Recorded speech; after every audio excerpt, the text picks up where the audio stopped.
I'm here at the Golden Door tonight talking to an incredible guest, Patricia Kelly. I'm Kathy Van Ness, and we're just going to have a chat about her wonderful experience in her own life and her own stories about what it was like to be in love with and live with the fascinating Gene Kelly. So I think the first question we want to ask is what was it like when you first met him? Well, I met him in 1985. I was a journalist writing documentaries for public television, and I was hired to write a television special about the Smithsonian in Washington, D.C. And the grand irony is that I was a really nerdy Herman Melville scholar. I was determined to be the best Melville person in the world and had been hired to write this Melville documentary. And at the last minute, they put me on this Smithsonian show, and the host narrator was to be Gregory Peck, and I had seen To Kill a Mockingbird, so I didn't know who that was. But at the last minute, they brought me on as a writer, and they said someone named Gene Kelly was going to be the host narrator. I had no idea who it was. And then the women were all dying to meet him and get a marriage proposal out of him, and they were talking about this thing called Sing in the Rain that was to die for, and I had no clue. So the director threw us in a room together for me to keep all the other women at bay. And it was very interesting because since I didn't know he was famous, we sat in this room and we started my pet study in graduate school, and Gene's pet study, it was word origins, it was etymology and poetry. And so we sat in this room together quoting poetry back and forth and playing word games. And at the end of this week, after I had written this script and we'd worked together, I still didn't know he was famous. And at the end, he gave me a little piece of paper with his phone number on it, and I gave him my phone number, and he kissed me quite passionately in front of the museum and got in a limousine, and I'd never seen a limousine before either, and drove off, and the woman next to me says, "That guy's really famous." I said, "Oh, really? Okay." Okay. And so, when did you feel that he was the one? Let me ask the question oh, different. she's doing this kind of question. Okay. We want to know a little love stuff. We'd get just warmed up. Come on, it's a bunch of real girls all here today. When did you kind of know he was the well, love of your life? It was, you know, I'd say what was interesting because I was completely infatuated in that first week because, I mean, it's rare. This guy, he was such an erudite gentleman and this blend of Pittsburgh street kid, and so you had this tremendous mix of a guy who spoke French fluently, Italian, Yiddish. He read a book a day. He read poetry, wrote poetry. He was an economics major. He read Latin, studied history, politics, everything. He just absorbed everything. So I was just absolutely enchanted. And the way it was an unself-conscious way of, sometimes when you're with people, the sense that they're trying to show how much they know, and Gene was never like that. He had great humility about him. And it was just, he would throw in a French word or phrase, but it wasn't to show what he knew, but it was really to give you a fuller sense of things. And there was a beauty in it, and I just was rapt. I just sat there and thought, and he was drop dead gorgeous. I mean, he was terribly handsome, and you all want to know this, but I was 26 years old and he was 73, and everybody usually goes, "Oh." Not today. We're up to date, aren't we? Well, yes. I don't know. Every audience, although in Palm Springs they applauded when that. Exactly. Exactly. And then people go, "Oh," like that, and I know I'm saying, like, you're telling me you wouldn't have fallen for this guy? I mean, I'm not buying that. No, exactly. So he was very special. He was very deep and very, Well, and dynamic. what he did then is he called me about 6 months later and asked me to come out to California, and he didn't tell me what it was. He just said, "I have some projects for you to work on." So I came out here, and it was kind of a funny arrival. I took the super shuttle from LAX, and Gene had never met anybody who'd taken super shuttle. And it took me about 2.5 hours to get there, and it was just kind of this wacky arrival. I don't think he'd ever really met anybody quite like me. And so I got there, and the baseball was on, the preliminary for the World Series, and so I thought we might be going out to dinner or something, but instead we had boiled hot dogs and watched baseball. And he talked about the connection between classical dance and baseball and the art of it, and how they're very, very connected in the movement and in the pacing. And then the next night we had chicken pot pies, which he loved. He hated any of them that had vegetables in them. He just liked the nasty ones that were just, the Stofers, with nothing in it. And so it was, and then he asked me if I would stay and write his memoir. And I remember calling my mother from LAX, and I said, Gene Kelly just asked me to write his memoir. And she said, well, what did you say? And I said, well, I said yes. And so I went out. I was only supposed to go for about 2 weeks to interview him, and we ended up getting married 5 years into that process. So I recorded him in some fashion almost every day for 10 years, and have a story that nobody has, essentially, because the books about him are really full of errors. I have his annotated copies, and it's like BS, no, never happened, BSSS, and what was the most surprising thing in the 5 years that you just learned? Well, in the 10 years, I would suppose even, what's what's most surprising? That's an interesting question. I think the genius, I think really it wasn't, to see the depth of his understanding of his art form and how able he was to articulate it. And I think the humility with it. I think the fact that he didn't really know that he wasn't confident that he had truly made a mark. And so I think it was, and he wanted to be known, as we discussed before, he wanted to be known for being behind the camera, for changing the look of dance on film, and for creating a new art form. And more people think of him in front of the camera. Yeah, which is a shame. When you think when he looks at dance today, I think American in Paris just opened on Broadway just recently. I don't know, I haven't seen it yet, but I don't know if it's anything close like the movie. But do you think that he would have what would his point of view be on today, the loss of that sort of musical? There's so little done in that art today. Well, I think Gene was always way ahead of his time. So one of the reasons I think we're watching Sing in the Rain, Sing in the Rain came out in 1952, and we're still watching that, and audiences... And loving to watch it. Yeah, and it's the voted #1 musical of all time, and I think that Gene always said it was very hard to create something that was both timeless and contemporary, and I think now his sense would be that things are contemporary, but they're not timeless. They're not things we'll be watching in 60, 70 years. And I think that the whole style of the musicals, they don't know how to shoot them anymore, because Gene and Fred Astaire both insisted that you shoot, as you noticed in all those clips, you shoot head on, you shoot full figure.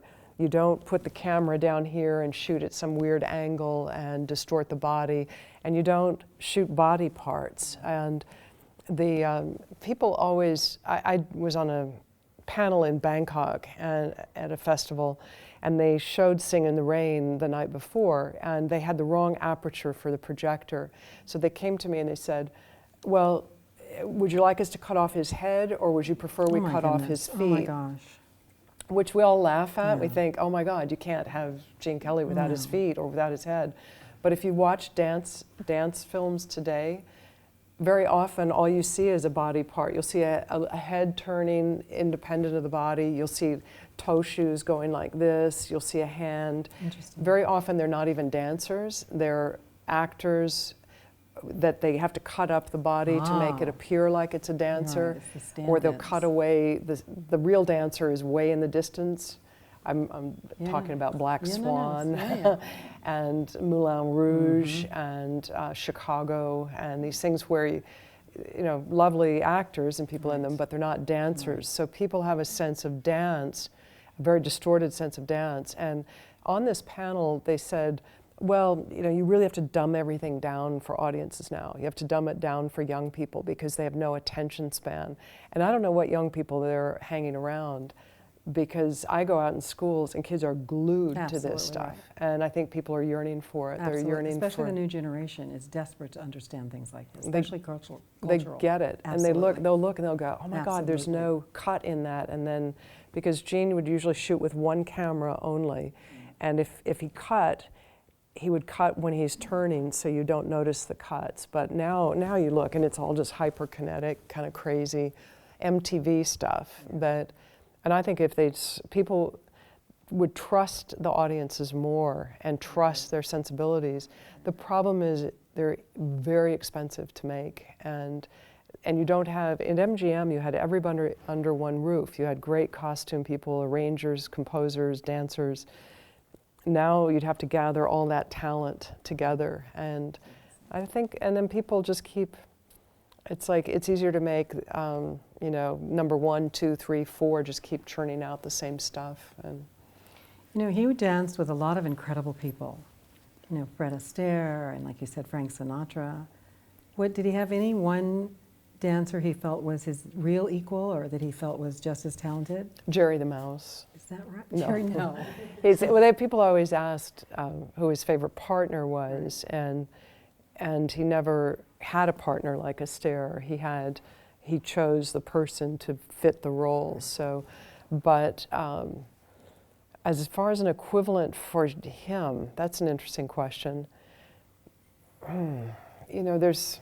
Because it was a time of a lot of really incredible dancers, and he was miraculous. But there was someone, and he looked as a contemporary and thought, oh my gosh, they really did a great move. That's really interesting. Well, I think he was, he'd look at different people in different fields, but you'd have a Nureyev, and you'd have a Baryshnikov, or their predecessors, a Nijinsky,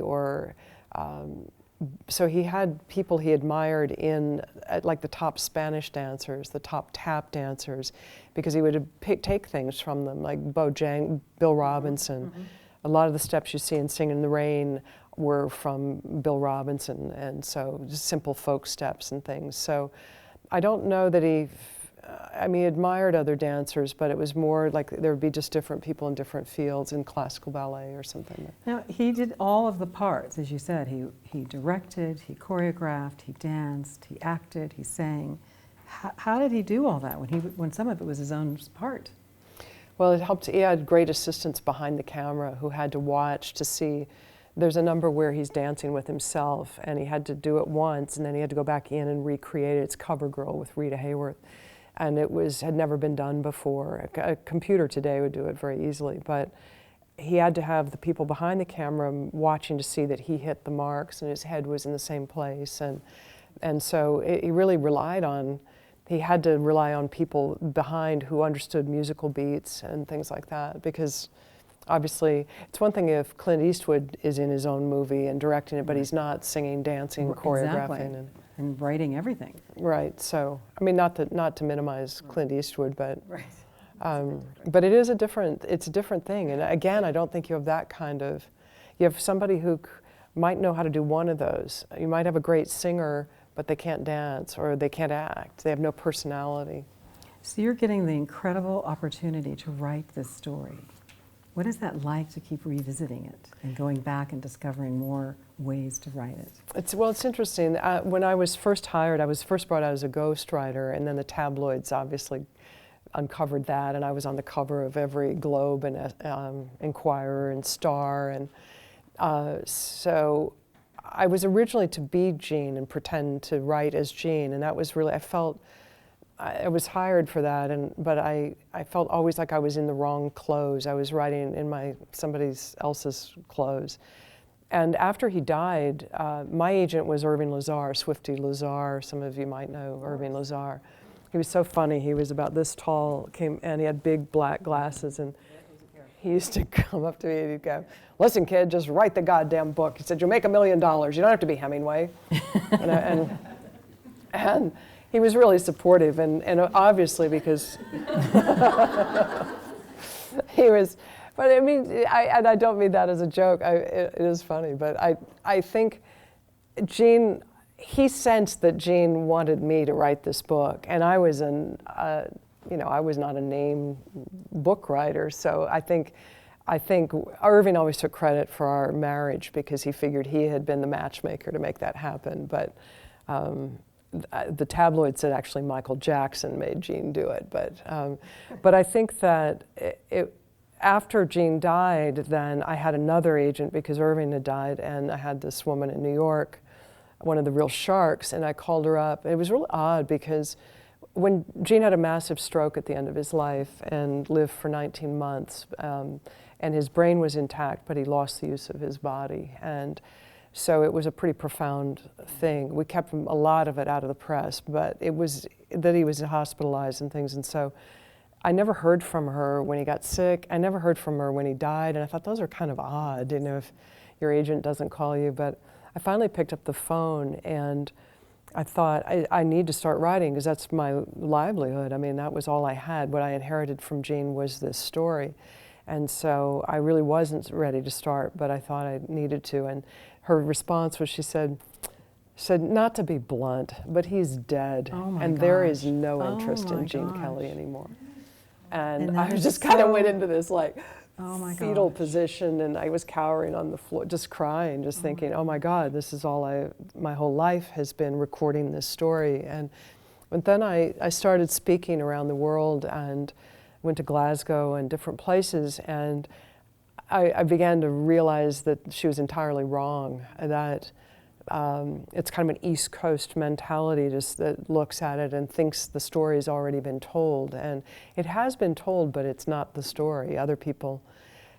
So I decided, I give her a lot of credit because it was so shocking what she said. I decided to put the story in my words now and use the quotes from him. And so the shape of the book is our decade together. And it's the way he revealed himself to me over that time, because as our relationship expanded and he began to trust me more and we understood each other more, he began to reveal more and more. And then by the end of his life, it was almost like a Catholic confessional. Right. So when you write the story, did he have any regrets? Yes, I'll read them to you. Let's see if I have. It's interesting if you want to hear what Gene's regrets are. Yeah, this is an upfront and personal What would I do over again? This was a little note I just found. I'm still, the difficulty now is that when I originally organized all the material, I organized it chronologically to tell Gene's story. Now, and I never imagined, and then I forgot to tell you, sorry, I'm just like going off track here, but I then went with another publishing house and I sent in the 60 pages and I got this horrific call from the publisher screaming at me. It's always nice when an adult male screams at you on the phone. It's one of my favorite things in the world.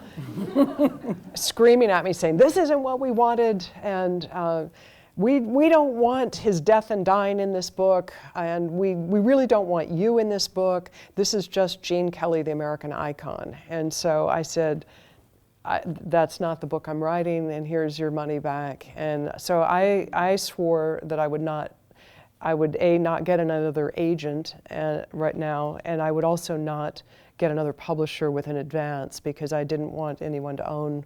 Right. So the idea is to finish the book and put it up on the blog.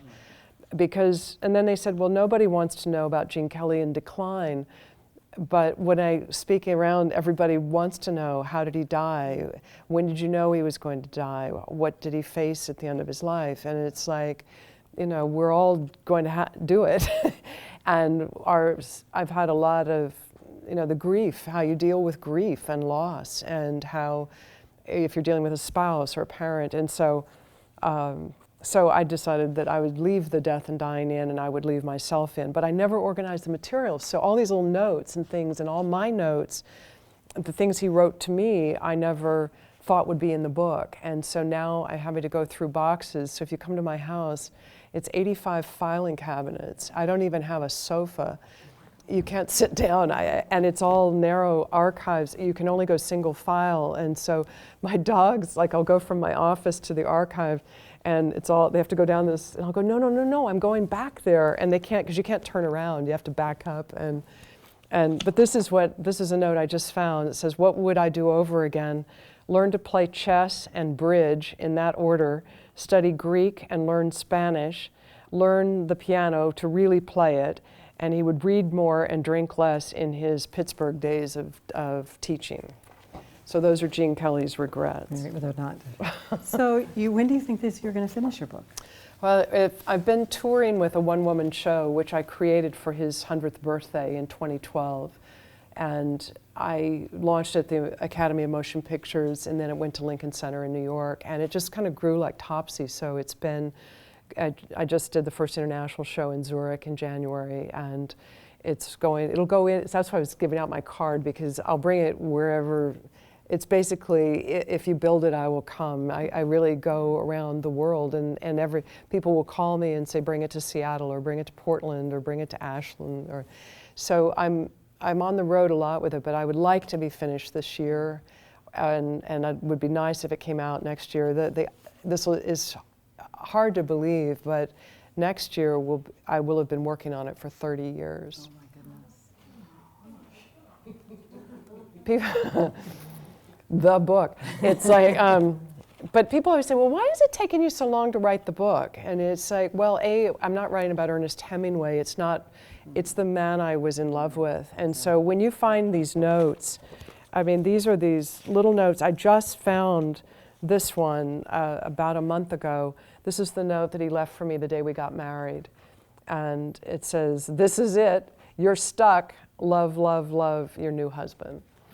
And so, you find that and you collapse on the floor. Is he always romantic? Is this just part of him? Oh, he's completely romantic. I mean, these are in the show, but I'll give you a teaser for these are the he loved Valentine's Day, so he'd start at midnight and Valentine's would appear all around the house.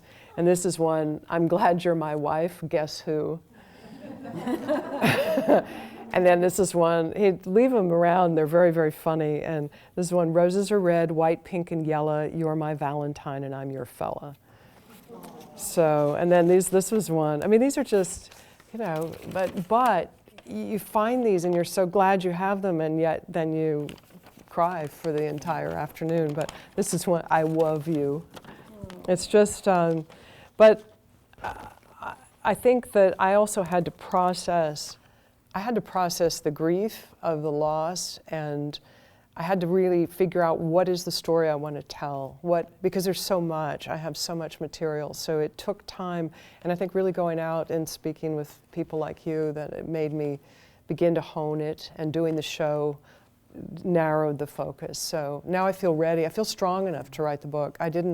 I was just a mess. I remember I was in Russia for the White Nights Festival, and we were with Valery Gergiev conducting, and Lady Schulte, Sir George Schulte's widow, was there, and we were introduced as the widows on the banquette, and we walked out, and she said, "Oh, how long are you out?" And I can't remember, I was either 8 years and she was 9, or vice versa.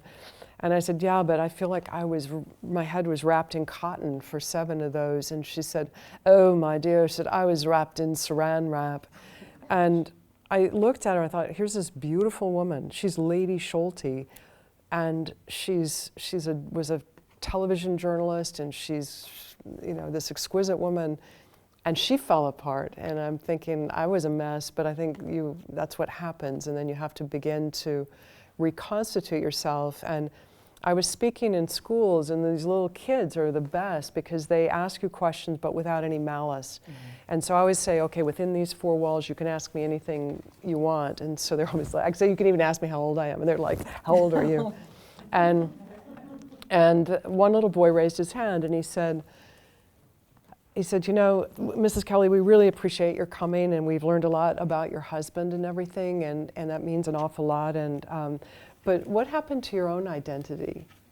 That's a good question. 15-year-old boy at Baldwin High School in Pittsburgh. And I went, because I also promised the kids I make a pact that I will answer them honestly. And I was looking at the guy, a college kid who'd been driving me around. I kind of looked over, and the boy says, oh, I'm sorry, I guess my question isn't very clear. And I said, oh no, your question is very clear. And it was really that boy and that made me begin to realize what had happened to myself in the process of being married to a legend. You lose your identity, and you become, you're in the shadow so much that I had to really, literally kind of reconstitute myself. Well, you've done that today, clearly. Well, I've started the road anyway.